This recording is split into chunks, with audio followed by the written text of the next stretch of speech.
morning and welcome to the mid-morning show. My name is Mary Osuero and this is a Farmers Media where we connect, learn and grow. I hope you're having a beautiful morning. Today is Friday. We are heading into the weekend, a very exciting day. Yes, so finally it's Friday. Tunaingia weekend very soon. So today we are going to talk about another exciting and interesting topic, something that we are going to learn. I think something new. We've never talked about it in any of our shows, so today we are going to handle it. So first of all, ensure you tune in. We are live on Facebook at Farmers Media, on YouTube at Farmers Media, on Twitter at Farmers with the Z_media, and on our website www.afarmers.com. So remember, this is the mid-morning show. We have a very interesting topic that we are going to tackle. Our main topic of the day is plants and proteins. Plants and insects as a substitute for meat. Plants and insects as a substitute for meat. There are plants that are proteins, and there are insects that are also like a source of proteins, because all of us all know that meat, eggs, those are the proteins that we know, milk.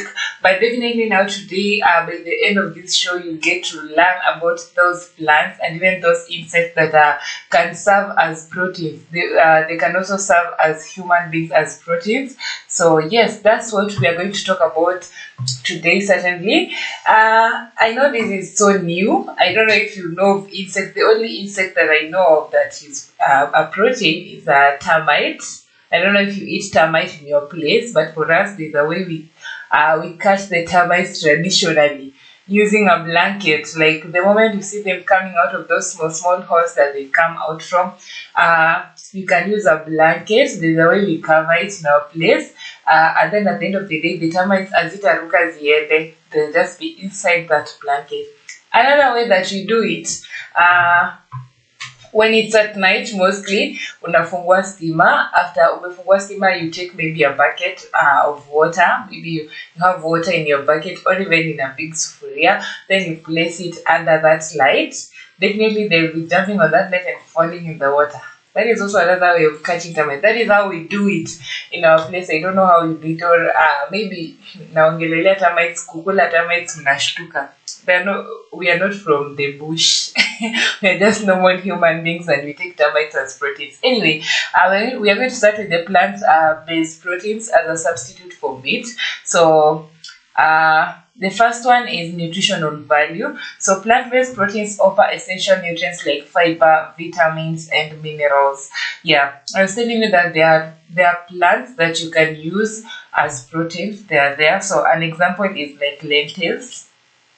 I don't know if you've ever seen or even tasted a lentil, chickpeas, and something called tofu. Tofu, I believe, is mostly found in Nigeria. I say these weird names, these weird plants, especially with such a name like tofu. That one sounds Nigerian. That one sounds Western Africa. So I think it's mostly found there. So lentils is a common one in our country, Kenya. So lentils is also a source of protein, and it is a plant. So don't just, as a vegetarian, don't think that you don't normally take proteins. There are proteins that you can take from plants. There are plants that are proteins. They can act as proteins. Actually, they don't act. They are proteins. So when you're a vegetarian, you're safe because you can be taking ugali, skuma, and lentils. I don't know if zinaingiana, but that is something a vegetarian can take and say that he or she has taken a balanced diet. The next one, we have lower saturated fat. So plant-based proteins tend to have lower saturated fat content than animal proteins. Another example of a plant-based protein that has no fat is like something like beans, peas, nuts, and seeds. Yeah, if you didn't know, beans are also proteins. They don't have fat. Peas do not have fat, so there is no cholesterol. There's no cholesterol. You not feel.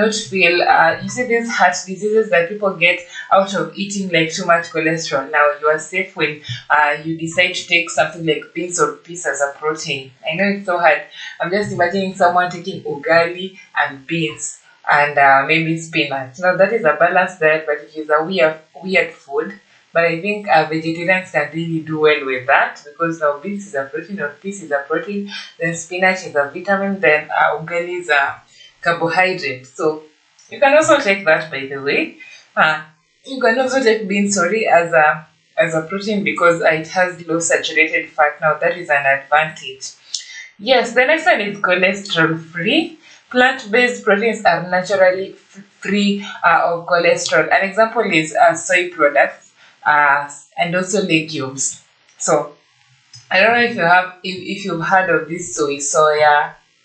The soya, mostly I hear SDS being teased that they just take soya instead of taking any other type, or instead of taking even tea leaves. They love soya. That one is also a protein. The seed itself, the soya seed, the soya beans, that is also a protein that is cholesterol free. Actually, when you take such, you are sure that there are these sicknesses that follow people who love taking so much meat, who love taking red meat. They won't follow you. You won't be attacked by such diseases. You won't be having heart problems, or maybe only if the disease is hereditary, it's something that is in your lineage. I don't know if there are diseases that are like that, but these diseases that attack people who take red meat, white meat, they won't attack you, because at the end of the day, you're just taking something like soy products that are free from cholesterol. Then we have environmental impact. So plant-based proteins require fewer resources and generate fewer greenhouse gases than animal agriculture. An example is lentils, black beans, and edamame. So a black bean it's just black. I just tasted black beans recently, actually, and I just realized that they also have that sour taste. The black beans, kuna kaukali, not even sour, kuna kaukali iko hapo kwa black beans. We're vegetarians. We salute vegetarians, by the way, because the kinds of things that vegetarians take in the name of proteins, black beans. Now someone is just taking black beans, and he's taking ugali, and he's taking spinach, and then he or she is done with the balanced diet. I salute you people, but it's advisable if you're a vegetarian, or if you feel that you want to be a vegetarian, there are always plant-based proteins for you. So when you take the plant-based proteins, you require fewer resources to actually they require fewer resources and generate fewer greenhouse gases than animal agriculture. So when you plant these plant-based proteins in your greenhouses, they rarely, actually they generate like fewer greenhouse gases. Just compare that one to having animals, to growing like rearing cows. There are gases that are emitted from such environments, compared to now a greenhouse that you have planted a plant-based protein. So that is the point. That is basically an explanation for environmental impact. Then you have digestive health. So plant-based proteins are often easier to digest due to their higher fiber content. So an example is like chickpeas and also lentils. So these plant-based proteins, they're easier to digest because they have high fiber content. When you take something like peas, when someone takes peas and then another person takes meat, red meat, this person who has taken meat, there are high chances that the peas will digest so fast because it has fiber. It will digest so fast compared to the person who has taken meat. There's a difference. The meat doesn't have fiber, but the peas have fiber content. So at the end of the day, the one that has the fiber content will digest faster. And definitely when food is digesting faster in your system, you are healthy. So it's not, you can't compare the digestion process of meat, of red meat, and the digestion process of beans or even peas. Then the next one, you have allergen friendly. Plant-based proteins can be suitable for those with allergies to dairy or meat. So there are those plants that you can take when you're allergic to maybe meat or even dairy. Like not everybody drinks milk, not everybody takes meat. So there are those people who are allergic. You realize that even back in school, when you were allergic maybe to meat, you were just being given plain vegetables. I'm sure they didn't have the knowledge of now plant-based proteins. They're just being given vegetables. So maybe by now, I don't know if now most schools have an idea of these plant-based proteins, or even if they provide to their students, because you see, not everybody can eat meat. People are allergic. You realize that there's someone who, if he or she takes meat, the body is just sore and a wash or two every time. And or even maybe when someone takes milk, he or she pukes. So the plant-based proteins are a solution for someone who is allergic to maybe meat or even dairy. Then you have variety of options. So there's a wide range of plant-based proteins to choose from, allowing for diverse culinary creations. For example, we have pea protein, pumpkin seeds, and also amarantha. So there's a wide range, definitely, of plant-based proteins to choose from. We can't just say that beans is the only plant-based protein that we have. No, we also have pumpkin seeds.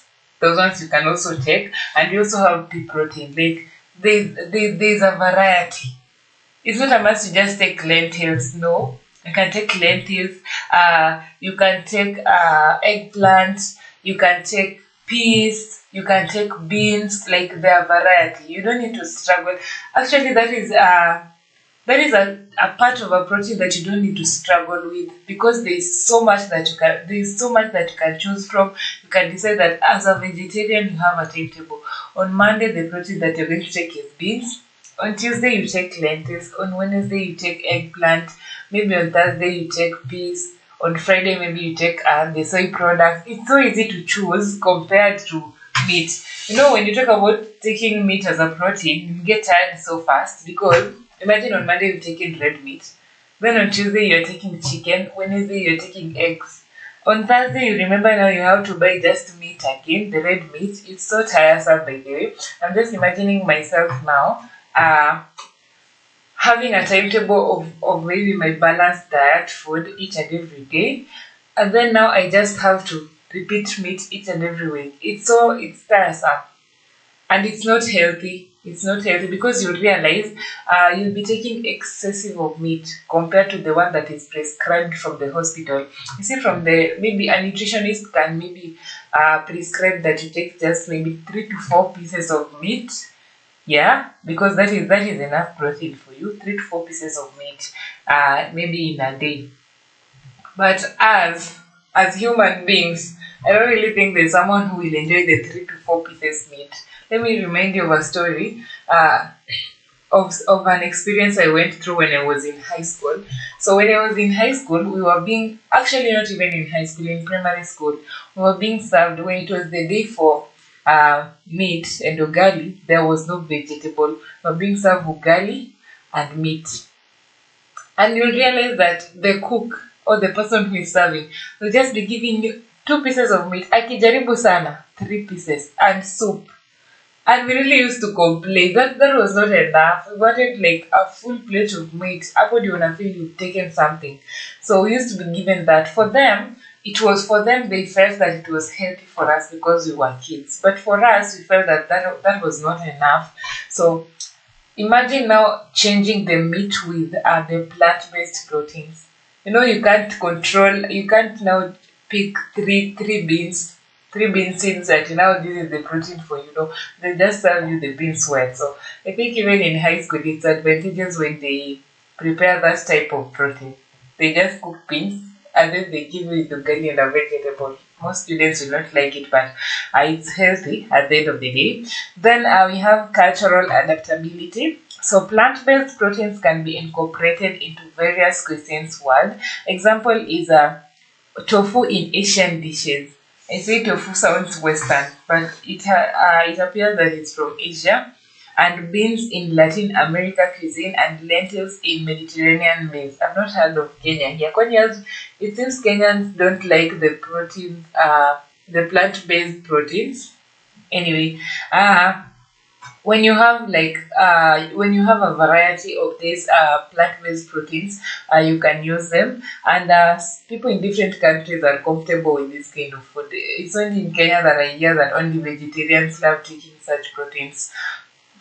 People in Kenya love taking meat so much. Anyway, let's move to weight management. So plant-based proteins can contribute to weight management due to their lower calories densities. Example is spinach and broccoli. So when you are taking the plant-based proteins, your weight will always be perfect.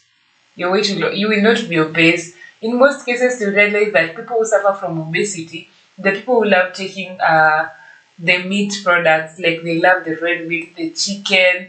I realized I've been watching documentaries of people who are trying to lose weight, and I realized that such people actually they love the sugary foods, and then they love this. They love meat. They love taking meat. They love taking chicken. You realize that they take soda, pizza, like junk. They love taking junk. When you decide, maybe even right now, if you are on a weight loss journey and you're really struggling with it, I'd advise that you take these plant-based proteins because they are more healthy and they don't have calories. So at the end of the day, you won't be adding the weight. You'll be as long as you are taking just that and you're exercising, your weight will go down.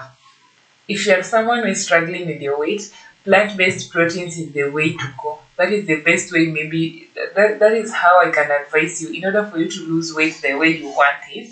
I'd advise that you take the plant-based proteins mostly because the more you're taking meat, chicken, those ones they have fat and you're just adding the fat to your body and you'll not be losing weight. So if you're on a journey of losing weight or you want to keep fit, you want to maintain the body that you have, I'd advise that you also incorporate plant-based proteins in your diet. It will easily help you to lose weight, as much as it will not be so easy to take them, because personally I will not even enjoy maybe taking that plant-based proteins every day. Every day now today I've taken beans, that is my protein. Tomorrow I'm taking peas and I will not enjoy it. It's not sweet. It's not sweet, but it is very, very healthy. Then you have ethical considerations. So plant-based proteins align with ethical concerns related to animal welfare. Like for example, plant-based burgers, veggie sausages, and meatless meatballs. So if you didn't know about meatless meatballs, they are there because plant-based proteins they normally align with the ethical concerns related to animal welfare. We have innovation in food technology. So advances in food technology have led to highly realistic plant-based meat alternatives. Example is Beyond Meat, Impossible Foods, and pea protein-based products. So many the world evolves. As generations evolve, we get to know more about innovation in food technology. There are so many innovations that come up even in food technology. So that the advances in food technology easily lead to the highly realistic plant-based meat alternatives. There are so many alternatives that you can get, like Beyond Meat. There's someone who innovated something called Beyond Meat, Impossible Foods, and pea protein-based products. You should not feel that you're the only person struggling with leaving meat and taking the plant-based products. Actually, there are people who have innovated some things to do with food technology, and mainly they focus on leaving meat, doing away with meat, and focusing on plant-based products. Then we have heart health, something that I had talked about before. So plant-based proteins are associated with a reduced risk of heart disease due to their healthy fat profile. An example is oats. Personally, I have tasted oats. You might not like them, but they are very healthy. So when you're taking maybe a plant-based protein, be sure that there is no fat there, no calories there. So at the end of the day, you're saving your heart. You see, when the moment you have excessive fat in your body, excessive calories in your body, your heart will be pumping so fast, which is not healthy. That is why so many people who are obese, they normally struggle to lose the weight because it's not healthy. Don't look at someone and then you see that person is so fat, unamwangalia unamuita songo. I have a friend of mine who was being called buffalo. That person is not enjoying having that body. Amejipata tu. Now maybe it was his or her carelessness, or alijipata tu because the person loved eating. Someone who is fat is not comfortable in their own body. They struggle with so many diseases. It's better to be healthy, by the way. It's it's better to be healthy other than being like obese. People who are obese, they struggle. They really struggle a lot with their weight, and also they struggle to live eating this red meat, these types of meat. It's a struggle. On the documentaries that I was watching, I realized that some people would go to the hospital, they help them exercise, but after a month, that person is making progress. But because he or she is so obese, the person is not seeing, like, hata kama ameangusha 3 kg 4 kg, that one is not an impact to that person. The person just gets tired, the patient just gets tired, and then anachana na story ya kwenda exercises. It's not easy. When you see someone struggling with weight, you just encourage that person to exercise and take the plant-based proteins, because carrying that body and having those diseases that comes with such a body is not easy. So if you want to avoid getting into that situation, I'd encourage that as much as you'll be eating the red meat, the white meat, I'd encourage you to also incorporate plant-based proteins in your diet, so that you don't need to struggle so much with your weight in the future. Yes, then as you continue, we have blood sugar management. So plant-based proteins often have a lower glycemic index, helping with better blood sugar control. Example is legumes like lentils, chickpeas, and black beans. So when you take proteins like black beans, chickpeas, and also lentils, at the end of the day, you won't struggle with your blood sugar. Your blood sugar will always be maintained. I realize that these people who suffer from diabetes, there are so many people, a bigger percentage, a bigger percentage of others suffer from diabetes. These people who suffer from diabetes, you realize that maybe the diabetes now, when that person is so sick, like when that diabetes becomes so bad, they have to test the blood sugar content in their bodies. And mostly when they test, they find that the blood sugar is high. The blood sugar content is high in their body. So in order for you to avoid like even getting diabetes, just avoid taking, even if it's a must to take them, just take them in small quantities. Minimize, control the rate at which you are eating the meat, because you can eat the plant-based proteins. Definitely you'll get bored with them, you'll get tired with them, but at least even if you're eating the other meat, please eat a small portion, so that your blood sugar is well managed. The blood sugar level in your body is well managed. The next one, we have anti-inflammatory properties. So many plant-based proteins contains antioxidants and phytochemicals with anti-inflammatory effects. An example is berries, berries like the blueberries and even the strawberries. We have the nuts like almonds and walnuts, and also turmeric. Actually, let me talk about turmeric. When you see someone using turmeric, never feel that that person is doing injustice to your stomach. I've had a friend whom we went to visit. I think we went to visit a friend. It was a group of friends, and then now after eating, you could look at the bowls and see the way turmeric is yellow. Unaona kama bowl ndani, it's so yellow, and you've already eaten. And my friend was making fun of that turmeric and saying, well, now just look at how that bowl is. That is the same way our stomach looks, that our stomachs were now yellow. So usidharau turmeric. Turmeric is so healthy. It's also another type of a plant-based protein. So when you use it, it's so healthy. And at the end of the day, even when you take these berries, you take the turmeric, you take the nuts as proteins, it will help you, because such proteins, they contain antioxidants. Yes.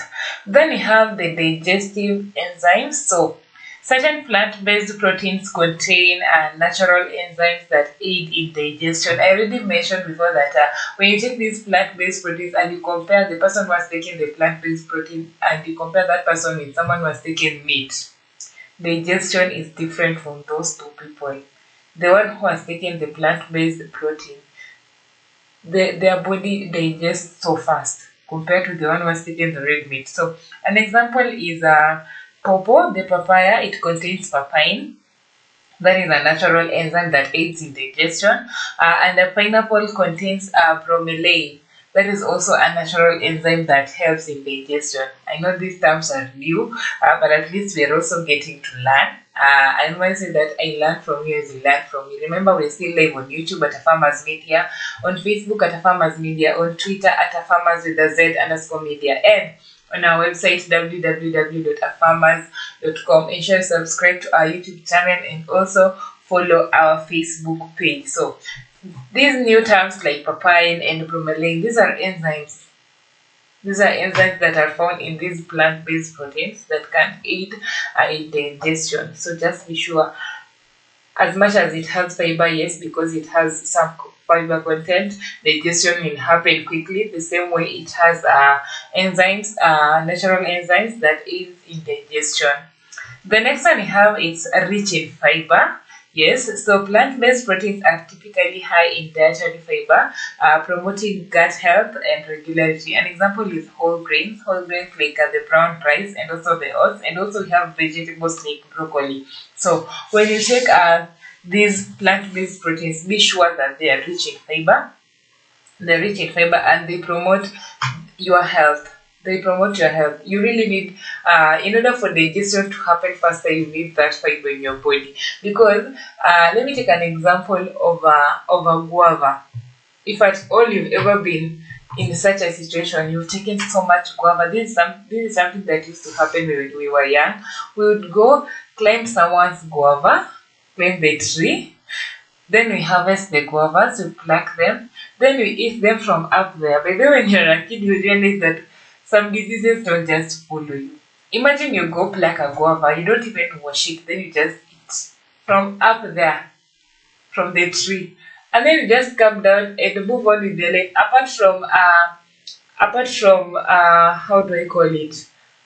Being full. First of all, you're full. The digestion process now is the problem.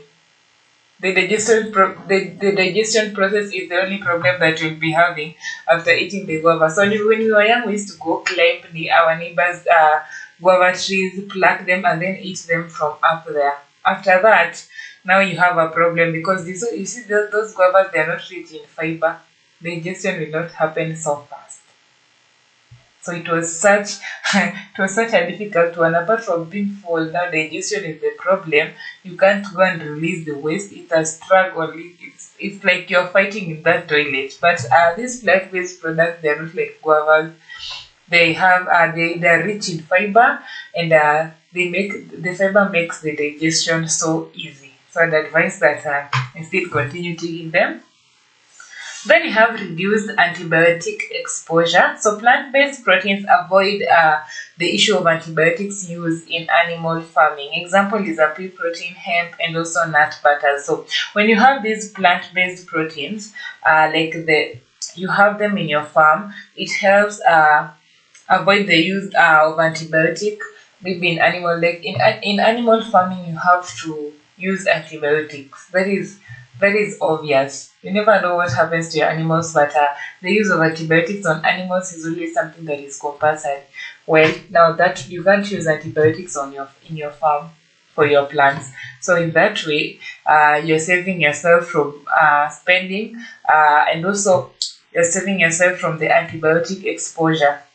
Then we have customizability. So plant-based proteins can be seasoned and prepared in various ways to match different flavors and textures. So when you're having these plant-based products, it's not a must you prepare them in one way. Maybe when you're preparing something like beans, you can have soup in it, or you just prepare beans with no soup. It will still be nice. At the end of the day, you're still taking proteins. You can use different seasonings to season your meals, to season those plant-based products to make them sweet. Don't make them so boring and now you just take maybe the beans, then you boil and then you just eat like that without even salt. Now that one will discourage you. So if you want if you want like to have a sweet plant-based protein, if you want to have that sweet food, you can use different seasonings to season your food, different flavors.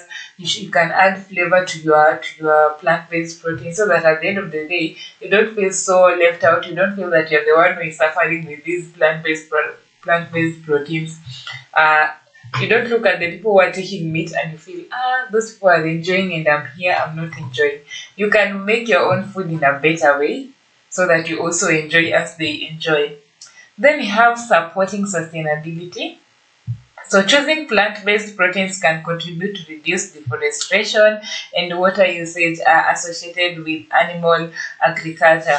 Like for example, planting of lentils, chia seeds, and also spinach. So when you plant something like spinach or even lentils, you don't need to cut down trees, because just imagine you're having animals that you need to take care of in order for you to get the meat as proteins. You have to maybe cut down the trees and build a structure for them. Just a reminder now, these plant-based proteins, they don't even need a structure. Maybe if you have a greenhouse, but you don't need to cut down trees in order for them to be covered, just like animals. Now, animals, you see, you have to cut down the trees to build a structure for them. And you also have to use lots of water when it comes to animals, because they have to drink water. See, they need to feed. After feeding, they need to drink water. So can you imagine there's deforestation because you've cut down trees and you haven't replaced, you've made a structure for the animals, and then you have to give animals water like each and every time, because they're like human beings, they have to get thirsty. But when you just have your plant-based proteins in your farm, you just need to water them according to the region where you are, according to the weather. You can't compare the water you're using on the farm with the water that your animals are drinking. The next one, we have long-term health benefits. So diets rich in plant-based proteins are linked to lower risk of chronic diseases like diabetes, cancer, and hypertension. Like for example, if you take legumes, whole grains, and even nuts, there are high chances that you will not be attacked by diabetes, cancer, or even hypertension. These three diseases are very crucial. Diabetes ni ugonjwa wa sukari. Like when you have it, if at all you've ever seen someone who is suffering from diabetes, you know the pain that those people go through. And then something like cancer. Cancer is not treatable. You can just manage it, but you can't like treat it that now I'm healed from cancer. I've had some people saying that they've been healed from cancer, but personally, I choose not to believe. Maybe if you as a viewer you believe, it's fine, but personally, I choose not to believe, because according to the knowledge I have concerning cancer, cancer is something that you can't treat. You can just manage it and live with it, but you can't treat it that now you are done with cancer. Actually, I realized that cancer is the only disease yenye haitambui whether you have money or not, whether you are rich or poor. When cancer comes to you, it eats you like so bad. So if you want to avoid those diseases like diabetes and cancer and hypertension, also hypertension is also so bad. Try eating these plant-based proteins, because they're healthy and they have the long-term benefits, because they always have the lower risk for these chronic diseases. There are no fats there are no cholesterol. You'll always be fine when you focus on the plant-based proteins. If at all you have maybe a friend or even a relative who is a vegetarian, you realize that those people are always very healthy. They're always very healthy, because they're ever eating greens. They don't have time for eating this red meat, white meat. So that makes them healthy all the time. And at the end of the day, they still take proteins. Yeah. Then you have culinary creativity. So plant-based proteins encourage experimenting with new recipes and flavors. Example is plant-based stews, stir fries, and also salads. Recently, someone prepared an eggplant in a very fine way. That is something, personally, I've never tasted an eggplant, but at least I saw the way she was preparing it. From afar, you could look at the eggplant and you could think that it was meat. At first, I thought it was meat cut into smaller pieces. And then when I moved closer, I realized that it was just an eggplant. So you can, there's so much creativity when it comes to preparing these plant-based proteins, because you can use different ways to prepare them in different flavors, and they'll just be looking so beautiful. And also that way you'll be sharpening your cooking skills, because maybe now you're trying something new, you want to prepare an eggplant in a new way. You are sharpening your cooking skills as you continue to make them. You can also make salads out of the plant-based proteins. You'll be taking it as a salad, but it gets to your body as a protein. The value it adds to your body is the protein, but you're making it as a salad. So there's so much creativity when it comes to preparing these plant-based proteins. You can even fry some of them. You can even fry some, just like I was saying, you can boil beans then fry it without soup. And you can boil beans and fry it with soup, depending on whatever you're going to take with it. When you want to take beans with tea, just prepare it without soup. But if you need, if you're going to take something like chapati or rice, definitely you need soup. So there's so much creativity that comes in with preparing the plant-based proteins. The next one, you have availability and affordability. So plant-based protein sources are often more accessible and cost-effective than certain types of animal proteins. For example, beans, lentils, and affordable grains like rice and oats. So when you compare the pricing for these other proteins, the white meat, the red meat, and you compare it with maybe beans, lentils, there's always a difference. Most people can afford these other, we just don't want to accept, but most people can afford these plant-based proteins compared to the meat and also the chicken, the white meat and the red meat. You realize that beans, maybe you'll buy, you can even buy a small quantity. You can use 50 bob to buy beans. But if you compare the beans for 50 shillings and compare the meat for 50 shillings, it's better you just buy beans. Beans is so much, and it's cheaper. Meat is expensive. If at all you're a meat lover, you know how expensive meat is. You know how expensive a whole chicken can go. Actually, you realize that even this skinny chicken, someone can sell you one at 1500. 1500 is enough for you to buy beans, or even lentils, or even peas, and even buy those seasonings that will be adding to the beans. Now, huku, you're just buying one chicken, and then that is 1500 gone. Then now you look for extra money for buying tomatoes, onions, the seasoning. So when you compare both of them, these plant-based proteins are cheaper, and they are ever available, by the way. They are also ever available. So another one is amino acid diversity. So combining different plant-based protein sources can provide a wide range of amino acids essential for building and repairing tissues. Example, mixing beans and rice.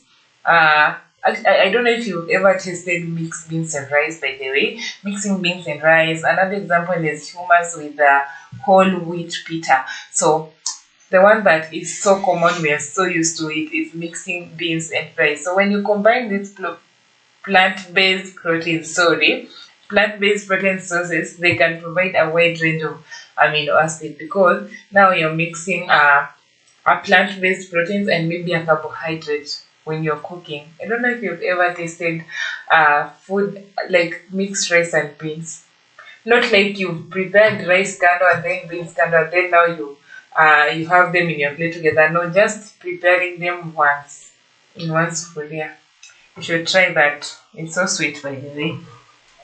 The next one, we have immune system support. So plant-based proteins often contain immune boosting nutrients like vitamin C and E, as well as zinc and also selenium. An example is the red bell peppers, almonds, and sunflower seeds. So you see, these plant-based products, they have immune boosting nutrients. You don't just take them because they are proteins. They also have nutrients that can boost your immunity.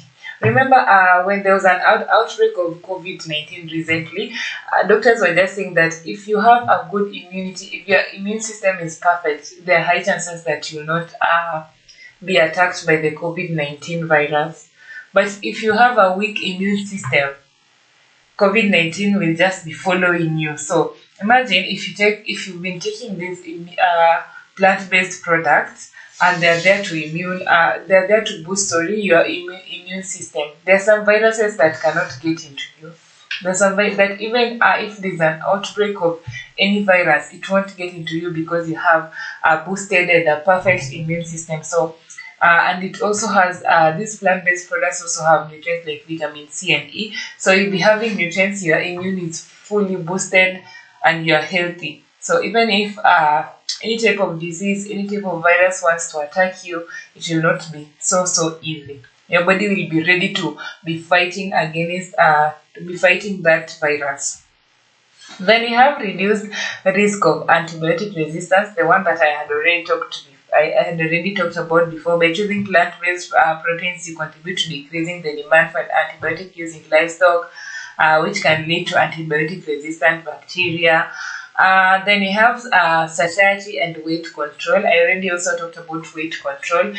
You don't like being obese, or you do not want to be obese, just be taking these plant-based proteins, because at the end of the day, they are so healthy, they don't have cholesterol and fats. Then we have cultural and religious considerations. These religious considerations, I know when I talk about religious, so many people are just thinking of SDAs. You see, SDAs, they have some funny rules. But anyway, plant-based proteins often align with dietary restrictions and preferences based on cultural or religious beliefs. Muslims don't take pigs. As far as I know, maybe they changed overnight or they changed before I got into the show, but the knowledge that I have is that Muslims, they don't take pigs. And then SDAs, I think the SDAs, the Adventists, they also don't take meat over the weekend during the Sabbath, right? So on such days, when you're restricted from taking the red meat or even the white meat, plant-based proteins comes in handy. Like for example, these are being told that they are so strict with that. You can't you can't take meat on a Saturday. You can't take meat on their Sabbath day. So on such Sabbath days, if you want to take proteins, the best proteins that you can take in such a religious environment is just maybe something like beans, lentils, broccoli, because those ones they accept, and those ones are also proteins. So usijifungie sana, don't feel like umejifungia sana when it comes to taking of proteins maybe on a Sabbath day. We are still live on Facebook at Farmers Media, on Twitter at Farmers Media, on YouTube at Farmers Media, on our website www.afarmers.com. Ensure you subscribe please to our YouTube channel so that you become part of the Farmers Media family. Yes, because we love new family members. So the moment you keep on subscribing, joining our family, joining this Farmers Media family, we feel so excited. Remember, today our topic is still plant and insect-based proteins as substitutes for meat. Don't be surprised. There are plants that you can use as proteins, and also there are insects that you can use as proteins. I think there's a show that I was talking about, Just University, having cricket biscuits. And people were being so surprised because they've never heard of it. It's something that is there. Yeah. So just remember, you should always try and take the plant-based proteins to save you from so many things. Save you from your health. You will always be healthy. Weight control. There are some diseases that will not attack you at any point. That's why I will always encourage you to take these plant-based proteins. Yeah, I think at this point I'm going to be taking a short break. Nikunywe kamaji kidogo, and then when you're back, I will continue with our topic of the day. And remember, this is a Farmers Media where we connect, learn, and grow. We'll be back.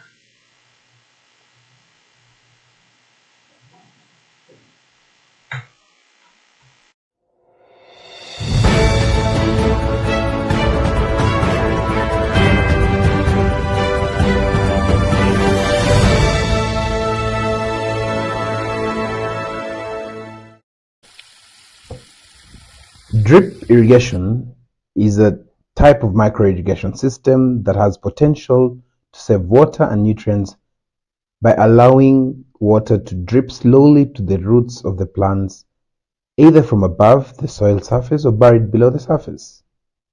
The goal is to place water directly into the root zone and minimize evaporation.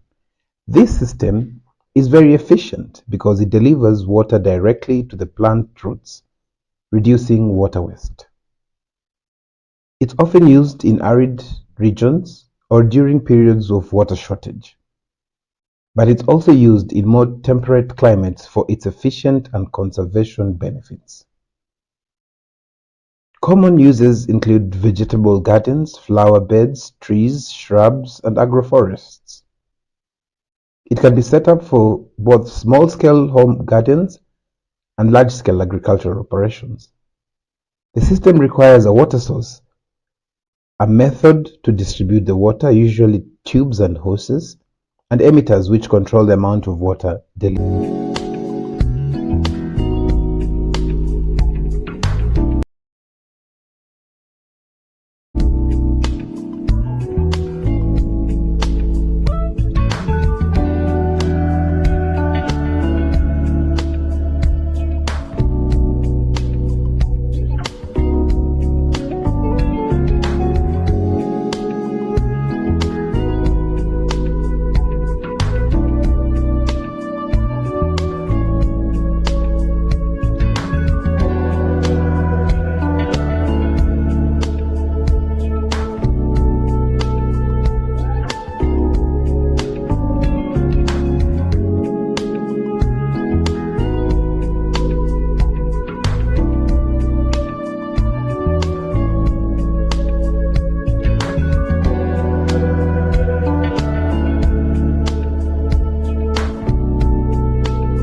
Welcome back to the mid-morning show. My name is Mary Oswero and this is a Farmers Media where we connect, learn and grow. Remember, we're still live on YouTube at a Farmers Media, on Facebook at a Farmers Media, on Twitter at a Farmers with the Z_media, and on our website www.afarmers.com. So before we went for a break, we were talking about plants and insect-based proteins, and I just started focusing on the plants before I went to the insects. So we're still continuing. The plant-based proteins also encourage mindful eating. Like plant-based proteins often require more chewing and slower eating, promoting mindfulness during meals. Like this, when you take crunchy vegetables, whole grains, and even legumes, you have to take your time when it comes to eating. When you're chewing, you have to chew slowly by slowly because they take time. They're crunchy, so the more time it requires when it comes to chewing and also slower eating, and that way it promotes mindfulness during meals. So kuna table manners when you're having your plant-based proteins. Then we have children and plant-based diets. So when plant-based diets can be suitable for children, providing adequate nutrition for growth and development. Like for example, when you give your children the fortified cereals, the nut butters, there's high chance that they'll grow when they're healthy, because at the end of the day you're just providing them with the plant-based diet. Yeah, so you're just giving them something like the fortified cereals. That is a protein, but it's basically a plant-based plant. So the fortified cereals are made from the plant-based protein plants. Yes. So it will help your children to grow faster, to grow healthy, and to grow strong at the end of the day. Then we also have the animal rights and welfare. I already talked about the animal rights and welfare. So opting for plant-based protein support ethical concerns about the treatment of animals in the food industry. So basically, by exploring the variety of plant-based proteins sources and incorporating them into your meals, you can enjoy a healthier, more sustainable diet while contributing to environmental and ethical goals. Remember to prioritize balance, variety, and prosper nutrition in your dietary choices. So that is all about the plant-based proteins. And remember, we are talking about plant and insect. So don't be surprised that there are insects that are also proteins. When you are starting, I mentioned an insect called a termite. I told you that in my place we eat termites. Yes, we even know how to catch them in large quantities, and even they sell them. I think that is the only insect that I've seen being sold so much in our Kenyan markets. When you visit Nigeria or even Ghana, those those Western countries markets, those people have so many insects. I just realized that they even eat grasshoppers and they're so comfortable with it. They fry them and eat them as proteins. That's why those people are healthy by the way. So we have the insect-based products that are also used as a substitute for meat. So here are some of the key points that can explain the insect-based products as a substitute for meat. We have nutritional value. So insects are rich in protein, essential amino acids, vitamins, and minerals. An example is crickets. I told you that there's a university called Jaramogi Oginga Odinga University of Science and Technology. They were the first people to make biscuits out of crickets. So they have their biscuits, they sell their biscuits that are made of crickets. Yeah, then we have mealworms and also grasshoppers. And I just mentioned that grasshoppers are being sold in the Western countries' markets, by the way, because now they are proteins. Those ones, they also act as proteins. I'm not sure if there are people who take grasshoppers in our country. I'm not really sure. But crickets are there, grasshoppers are there, and also mealworms that they're also there. So those are insects that can be taken as proteins, and they add nutritional value because they are rich in proteins that are essential in amino acids and also vitamins and also minerals. The second one we have sustainability. So insects require significantly less land, water, and feed compared to traditional livestock. An example is cricket farming produces fewer greenhouse gases and requires less water. So when you're a farmer who is maybe having crickets, that is what you do. You definitely know that crickets need less water. They don't even need so much space at the end of the day. So it's so easy to sustain crickets. Just give them some little water, just feed them kidogo, and then they are good. They also don't take time before they become ready to eat. So it's so easy to sustain insects like crickets. Then you have high feed conversion efficiency. So insects convert feed into protein more efficiently than traditional livestock. An example is crickets require less feed to produce the same amount of protein as a cattle. Crickets will give you the same amount of protein that the red meat is giving you, the meat from a cow. But it takes less time to make it. You see the way a cow gives birth to a calf, and then it takes time before the calf becomes big enough and before it's slaughtered, because it has to be mature enough before it's slaughtered in order for you to have healthy meat. Just compare that with a cricket that takes a very less time when it comes to making of its proteins. So when you compare the two, they're giving you the same thing, but at the end of the day, cricket takes lesser time when making the protein. Then the next one, we have reduced environmental impact. So insect farming has a lower impact on deforestation and biodiversity loss. An example is mealworm farming.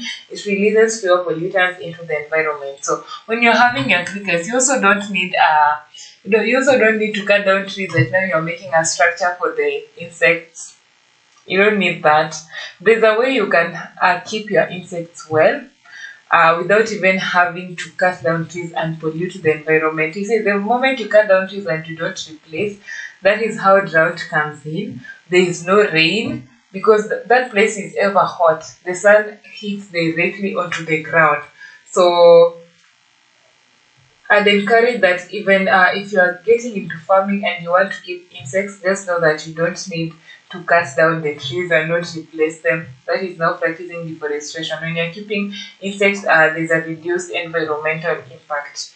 Then we have circular economy. So insects can be fed on organic waste, contributing to a more circular and sustainable food system. An example is a black soldier fly larva can be fed food scraps. So when you have insects, when you're keeping insects maybe to sell in the future as proteins for people in the market, they don't really need much. You see those remains that you have after you've eaten.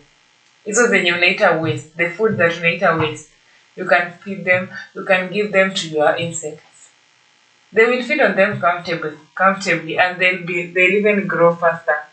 Then we have the allergen friendly. So insects may be suitable for individuals with allergies to common meat sources, just like the plant-based proteins. So crickets are less likely to trigger allergies compared to shellfish. Not only shellfish, because there are people who are even allergic to this fish like tilapia, there are people who are allergic to mudfish.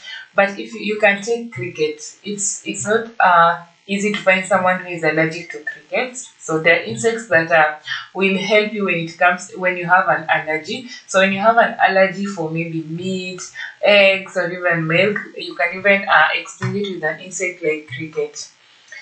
Then you have the cultural acceptance. So insects are consumed as a protein source in many cultures around the world. Example is fried crickets in Thailand, and then grasshoppers in Mexico.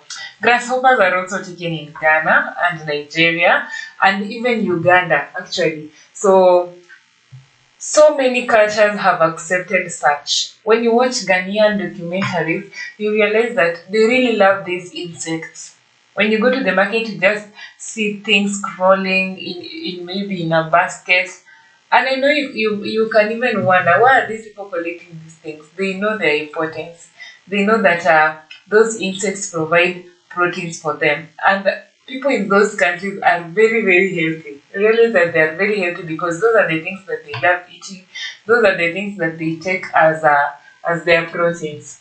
So in such cultures, in the Ghanaian culture, Nigerians, they're so used to those insects and they really accept them and own them. So when you come to Kenya and you see people killing crickets, I know those people might even wonder why we are killing food. Anyway, let's move to innovative food products. So insect-based proteins can be processed into various foods like burgers, protein bars, and even snacks. Cricket protein powder, insect-based energy bars, like that is just an example. You can even take the cricket protein powder and make biscuits out of it. That is what the Juice University did. You have the cricket powder. After taking the cricket powder, you just make a dough out of it, and then you can have snacks. You can even make bread out of the cricket powder. Yes, I know that it's funny and that is weird, but you can make bread out of the cricket powder and you can even have biscuits. I've tasted the cricket biscuits and they're sweet. If someone doesn't tell you that these are cricket biscuits, it will not even hit you. You will not even know because they're just sweet at the end of the day. Then you have the innovative food products. So insect-based protein can be processed into various food we have food security. So insect farming could provide a sustainable protein source to address global food security challenges. An example is edible insects can be cultivated in regions with limited resources. So it's not a must you have a big land in order for you to practice the insect farming. You can have a small portion, just like a small land, maybe just living in your house, and next to your house you have a place where you normally keep those insects. You feed them from there, and then when it comes to time for selling, you just sell them. You realize that those insects that are being sold in the market, they have removed the wings, so they can't fly. Someone might be asking why. How the insects are taken to the market and they fly. There are wings that you can remove. Once you remove the wings, the only thing the insects can do is walk. So imagine when you just have them in a kagunia and they're just walking inside. They're just they will just be good to go. You can easily sell them because they can't fly away. Then you have the health benefits. So insects are a source of healthy fats, fiber, and bioactive compounds. Example is omega-3 fatty acids in crickets, and also cheating from exoskeletons. So these insects, some of them, like crickets, they have the omega-3 fatty acids. So they have a health benefit when your body lacks the omega-3 fatty acids. Insects like crickets can help you with that. They also have fiber, and they also have the healthy fats. So this one is also easy to digest. When you take a cricket, digestion becomes so easy. You don't really need to struggle with your body you can't now you can't easily remove your waste. Even when you go to the toilet, you struggle. No. So take insects if you want easy digestion for your body. Another one, we have a regulatory consideration. So insect consumption is gaining regulatory acceptance in various countries. An example is European Union. They have approved certain insects for human consumption. So actually, I think in the Western countries, they were given permission long time ago, because you just go to the market and just see the grasshoppers, the crickets, everything.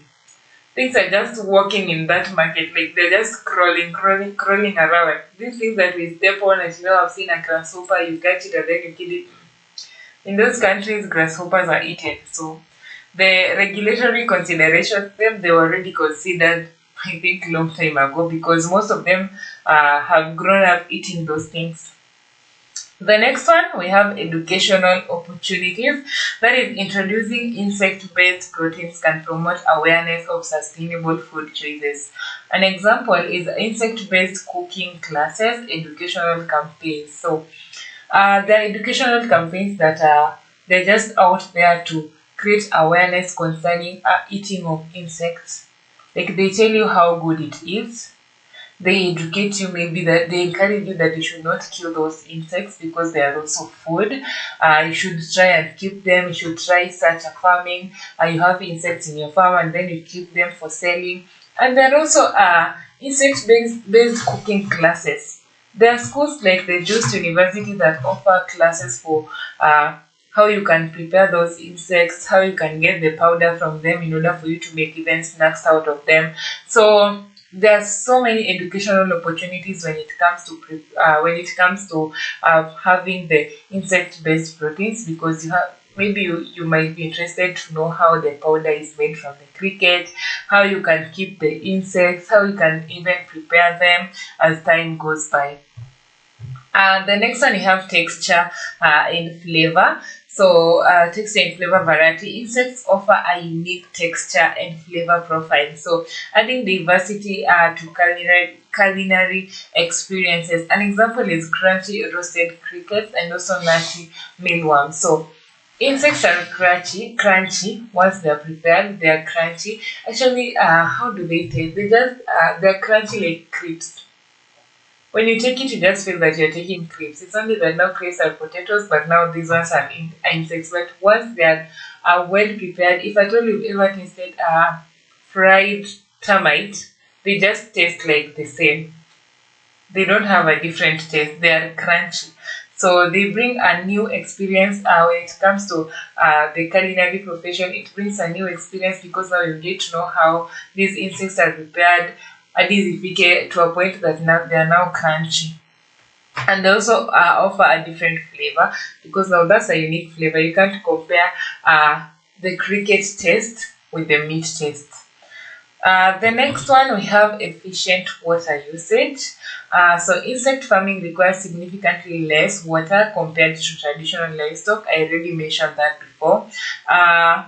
Then we also have economic opportunities. So insect farming can provide income and livelihood opportunities, especially in rural areas. Yes. Example, small-scale cricket farming cooperatives. There are those who practice cricket keeping in a small-scale farm. You don't really need a big place. If in your place you just have that small area, you can use that small area to be keeping the insects. Like for example, I think I've seen a farmer who is practicing snail farming. They just have their snails in they're just like a small environment, but they're exporting it and getting so much money. So if you can even take just like a small land and keep crickets there, like in like a small space, have a house for them, how you'll be feeding them. At the end of the day, maybe you can even uh, get an opportunity to export them, and you can even be paid in dollars, by the way. That is a very nice opportunity when you want to venture into maybe insect farming, specifically a cricket. You can have the crickets, you keep them, maybe you train people how they can prepare them, preserve them well, and then they transport them. That is a good business opportunity. Then we have research and innovation. So the emergence of insect-based proteins is driving research into efficient production methods and novel application. For example, development of insect-based pet foods and animal feed.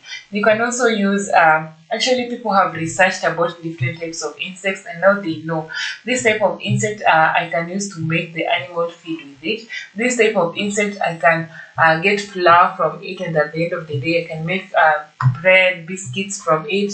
Yeah, so there are different types of insects that you can use for different purposes. There are the ones that you can used for eating. You can just eat the insects like that. There are others that you need to prepare the animal feed from them, and then we have others that you can get flour from them, and then you bake maybe the biscuits or even the bread. Then the next one we have global market potential. So the growing interest in sustainable protein sources is driving the market for insect-based products. And an example is insect-based snacks and also insect protein powders. You realize that even if our country people don't like those insects, there are countries out there that they just love them and they feel they don't have enough. So you can get a global market for your insects. I just look for a way of getting a global market out there so that you also start exporting your insect or even the powder. The next one, we have positive impact on soil health. So insect farming can promote soil fertility by utilizing organic waste as food, as feed. An example is a black soldier fly larva. It can convert organic waste into nutrient-rich compost. Then finally, we have future of food innovation. So insect-based proteins represent a futuristic approach to addressing food security and environmental challenges. Example, insect-based culinary events, conferences, and also startups. I think I attended one when they were launching the cricket biscuits. That is in juice. They were launching the cricket biscuits. That one was like a conference because it brought about so many vice chancellors from different universities. It brought about so many private organizations. It brought about the NGOs. We even had whites in that. We even had whites in that conference, and they were just launching it, and they were teaching people how they do it, how they make the cricket biscuit, and then at the end of the day, they gave it out to people so that you can have a taste and have a feeling of how the cricket biscuit tastes. So if you have at the back of your mind, if you have a picture of how a cricket looks like, maybe you won't like it, but if you take it with love, you'll find yourself liking it, and you'll even if you're curious enough like I was, I even tried tasting the cricket because I was wondering how comes we are taking crickets in Kenya. It was so weird, but at the end of the day, when I tried tasting it, it wasn't that bad. Anyway, today we had a short topic, but I believe we've learned something from it. It's something I think I've talked about it with so much do I say so much love, and I've really enjoyed today's topic as much as it was short because it's something I've experienced. I've tasted an insect like termite, and even a cricket, and I've tasted a cricket biscuit. So I just inform you that it's not that bad. Don't feel weird that we are talking about taking insects as proteins, taking plants as proteins. Let's not just assume these things. These things, they work. Crickets can be eaten. There are some insects that can be eaten. So I'd encourage you that if you're allergic to maybe the meat products, you're allergic to milk, I'd advise or even encourage you to take maybe insects or even the plant-based proteins as your proteins. Just incorporate them in your meals and then you'll be good to go. It's been an amazing time with you. As much as we had a short time because of our topic, but I hope next time we'll also get to learn more from other topics. It's been an amazing time with you. I'd like to thank my director, Doti. Thank you so much for enabling this show to go on air. My producer and everyone else who was behind the camera. That's all I had for you for the mid-morning show. My name is Mary Oswero. Have a good day.